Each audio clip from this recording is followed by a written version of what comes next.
Hey, it's Gina with YA Fiction Freaks, and this book, Life as We Knew It, and it's by Susan Beth Pfeffer. Sorry, it's kind of glary. Um, this is a really good book. It's small, it's cute. See the moon? There's the back. The reason I knew about this book is because Angie, and Hannah, her daughter Hannah, we went to a book signing of there were like 4 or 5 different authors there. Julie Kagawa was there. I know I don't say her last name right. She told us, but I can't remember how to say it. But she was there, the one that wrote the Iron King series, the Iron Fae series. And so she was the one we really went for. But there were other authors there, which was really cool because they all answered a lot of questions about writing and different things and how they do. And I think I asked the question of what they were reading. And we got a list of books because a lot of stuff come up. But one of the authors, and I can't remember what her name was, but she said she had just finished this series. And a lot of the other authors, quite a few of them, was like, oh yeah, I read that, I loved it. And so I got it that day. I bought it. And you could see I was just looking at it before I did this video. See how the pages are kind of like wavy? I don't know if that picks up in the camera. But I was reading it in the bathtub some, so I got it a little wet on the edges. But I don't know if you can see it or not. But anyway, it's wrote in diary style. So, and I'll tell you, before we get even started, I gave it 4.5 stars. So, because it really wasn't a book I liked. I didn't give it 5 stars because I didn't become obsessed with it where I just couldn't wait to get my hands on the next book. But I really, really did like it. It was easy to get through because it was kind of a page turner to see how this family survives. But I gave it the reason I really gave it 4.5 instead of 4 was because it really stays with you. It's a story after you read it that really lingers with you, and you really have it on your mind because you're really trying to think, what would I do in these situations? And you really kind of think about the funny thing one of the authors said that was talking about this book that day was you're really going to want to go out and buy up all the tuna in the store. So I thought, what does she mean by that? But you do. I found myself going, oh my gosh, do I have enough canned food? And how long could we last? And if something like this happened. But this isn't really a spoiler. I think it tells you, it tells you right off. It says when a meteor hits the moon and knocks it closer in orbit to the Earth, you'd think I didn't know how to read. Nothing will ever be the same. Worldwide tidal waves, earthquakes, volcanic eruptions, and that's just the beginning. So right off in the beginning of the book, an asteroid, and they know this asteroid's coming, but they didn't think it was going to damage everything like it did. So people are sitting outside so that they can watch this asteroid go by and all this. Well, it ends up hitting the moon. Of course, it was way bigger than they thought, and so it draws the moon closer to the Earth. So it made the moon look huge to them. And of course, most of you probably know this, but I embarrassingly did not. Supposedly the moon controls the tides. So when it got drawn closer, the big tsunamis started to happen, the tides were coming in, tornadoes started, just the weather just went completely bonkers. Electric goes out. So basically this is a survival book of how this family survives, tries to survive. So it's really good. And like I said, it's written, the girl writes it. I think she's 15 years old. And she writes it, and she is, see, it'll go through, there's May 20th,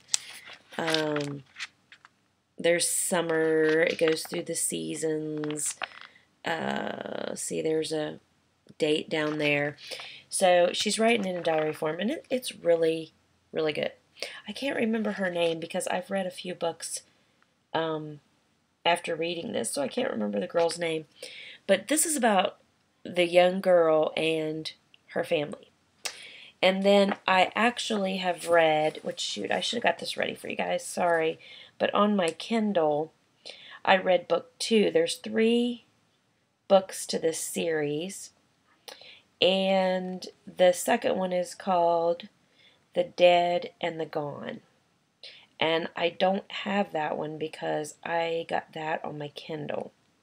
So I think the cover, sometimes when you buy books on the Kindle, the covers are blank, or they'll just say the title of the book. Yeah, now see, this one's like that. See how it just says The Dead and the Gone? And then when you go on to read it, see, and then the book starts.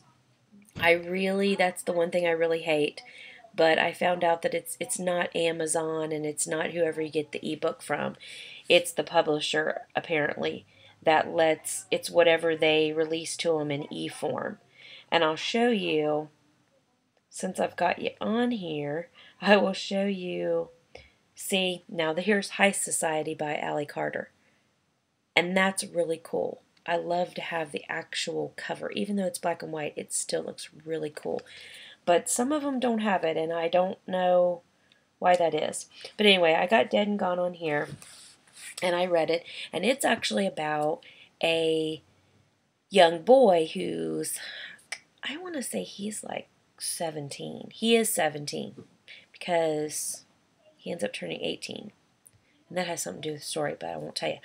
But, so he's 17, and the girl in this book, they live in the country. And she's like outskirts. She's not in the big city or anything.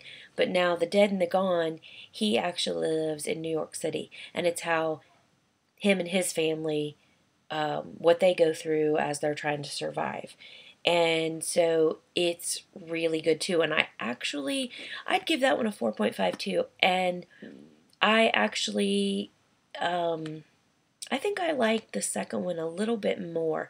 And I don't know if it's because it actually, the kid grew up, he went to a Catholic school, and so it brings a little bit, which this one does too, though. Like, she wonders if God's there, and why isn't he doing anything, and with all these disasters. But the boy goes through that a little bit. It shows just a little bit more, another side of that story. Like, he does have a faith in God. So I think I liked book 2 actually a little better, and his story. But then I haven't got book 3 yet, and I don't even know at this point. I can't remember what it's called.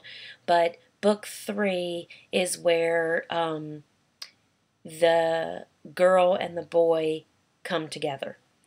In all their survival and their travels and things that happen, they end up coming together. So I thought that would be kind of neat, and see what happens. I don't know, are they going to end up together, or what's going to happen? But it's about both of them together, so in the story. Not together, because I don't know that yet, but both of them's in the 3rd book. So I just wanted to review that, and then tell you I'm reading Make Habits Airhead. I'm that far, and I'm really enjoying it. And let me just show you. My daughter and I made duct tape bookmarks, which was really cool. And she cut out these letters. I think she did the E and the D, and I did the R and the A. So I thought that was really cool. Bookmark. So that's what I'm using in my book. So that's all I got. Hopefully we're going to announce the winner for the Iron King book. If you watched my library haul, I think it was library and store haul, I'm giving away the Iron King book if you comment and subscribe. So we will be releasing the winner probably next weekend when I do another video. So peace out. I don't know why I said that. I've never said that. Happy reading, guys. See ya.